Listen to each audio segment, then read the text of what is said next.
Hey everyone, guess what? Marvel's new film, Deadpool and Wolverine, is out in theaters starring none other than Ryan Reynolds and Hugh Jackman.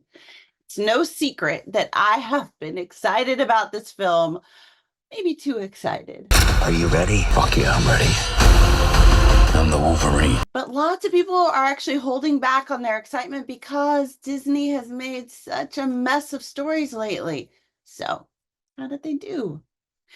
As we dive in, please do give this review a thumbs up and subscribe for more videos. You will make my day. All right, so with Deadpool and Wolverine, I have to say that Marvel and Disney have actually done something they haven't achieved in a very long time. I waited a long time for this team up. They actually made a good film. Is it perfect? No, it's not perfect, but here's why it works. They focused on the story and they kept it tight and simple, which allowed them to go really deep into characters while exploring some themes that we really don't see much in superhero films. So Deadpool is experiencing an existential crisis and feeling like his life has no purpose and no value. Worse, nobody really wants him on their team.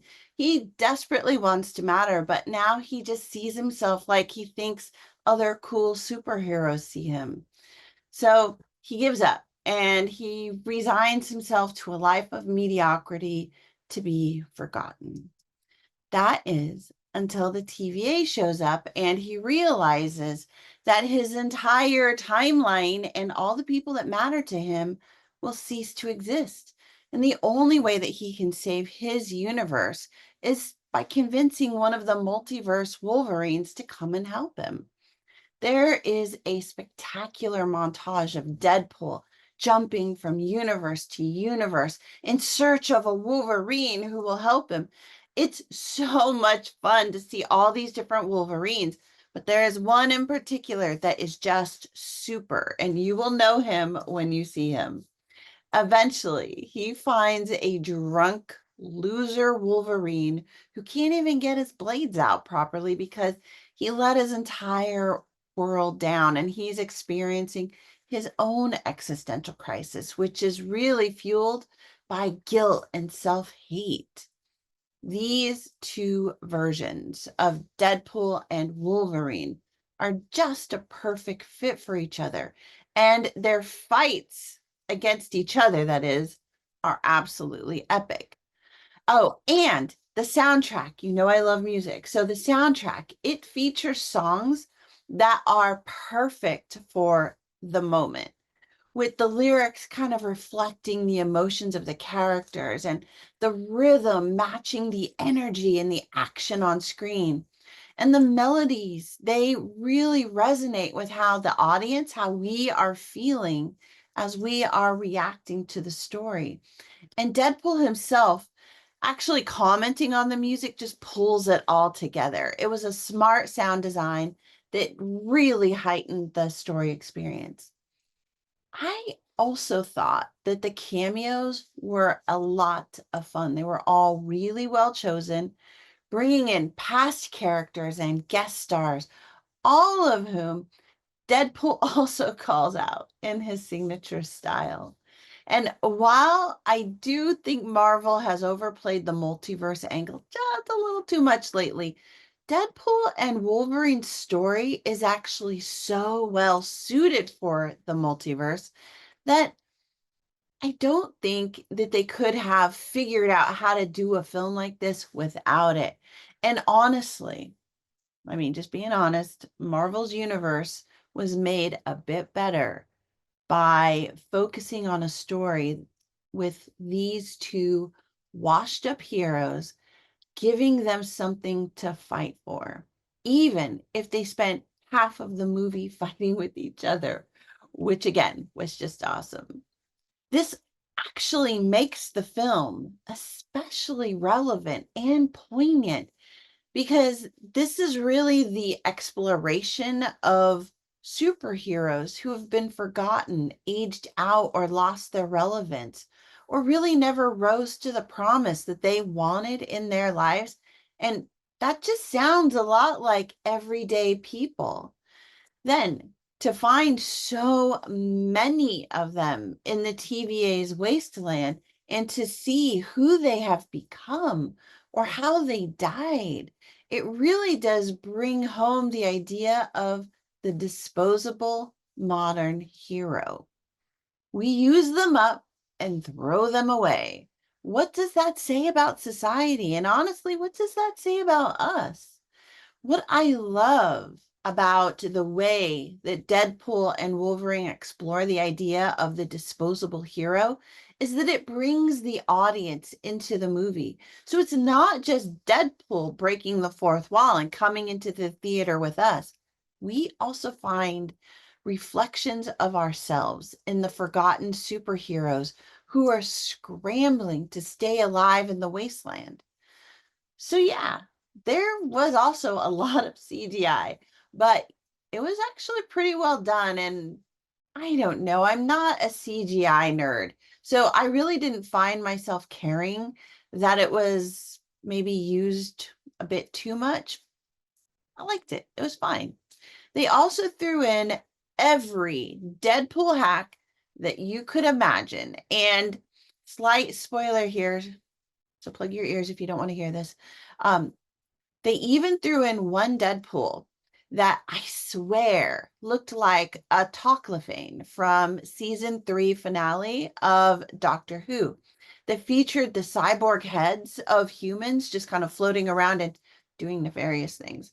If any of you are Doctor Who fans and you've seen the film, I want to know what you think about this. Was that a Toclafane? Is there like a tie-in or a carry-over from Doctor Who because of the new Disney relationship? I don't know what I think about that. I really think it's that though. So let me know what you think. So with all of these Deadpools in the wasteland, it created an overwhelming sense of just how many Deadpools compared to the other superheroes never made it past their existential crisis. And while that is a bit sad, our Deadpool doesn't let you dwell on that for very long. He's right there in your face telling you, get back in the story, let's get this going. This is what we've got to do. He's fantastic. I think that's one of the reasons I love Deadpool so much is he just like disregards the importance of that fourth wall and he breaks it over and over and over again. And I love that. And the way they crafted Wolverine's character, transitioning him from this self hating drunk into a friend who is discovering a new purpose, and then into a world saving hero was just terrific. It reminded me why I love Wolverine's character so much. For both Deadpool and Wolverine, it really drove home the point that none of us are the person that we need to be until we are. And they nail that message in the final battle scene against the big bad. Deadpool and Wolverine does exactly what a Deadpool film is supposed to do. It challenges the norms, it makes you think outside of the box while you're laughing your butt off in the theater. However, I do think there are critics who will tear this film apart because it isn't high class, it isn't literary, and they'll categorize it as a LCD movie. That's lowest common denominator. But this film's value isn't obvious, which is why it's so good. When you really look at it and what Deadpool, Wolverine, and the other superheroes are experiencing, it's absolutely one of the best superhero films in years because it is so human. I'm the Messiah. I am Marvel Jesus. Deadpool and Wolverine isn't for everyone. If you don't like superhero movies or if you don't like violence, you probably won't like this film. If you're new to Deadpool, the X-Men, or Marvel's Multiverse, you might get a little bit lost, especially since there are so many threads that connect to other stories, creating these subtle plot layers that resonate strongly with the themes of the disposable people, lost relevance, and the lack of purpose. This film matters. Deadpool and Wolverine, they matter. And you know what? We all matter too. And that is really a wonderful message for a superhero film to have. And that's something that resonates back to the very first superhero comics as well. And that's why we need heroes in films. That's why we need good superhero films, because they build something inside us that we are missing. And for new fans, you might want to watch Deadpool from 2016 to see his origin. Logan, released in 2017 to see Wolverine's final story. Spider-Man No Way Home, which was released in 2021, because I like that introduction to Marvel's multiverse the best. And finally, watch just a couple of the Loki episodes just so that you're familiar with the TVA. All right, so Deadpool and Wolverine, what did you think? Did you see it yet? I am dying to know. And if you are a Doctor Who fan, again, let me know what you think of the Toclophane. Is that what it is? Or is it just a flying head? So drop a comment and like this video and subscribe for more. All right, everybody, I'll see you again soon. Have a great day. Happy viewing and go see this movie because it's so good and I want to talk to you about it. Okay, that's it for now. Bye.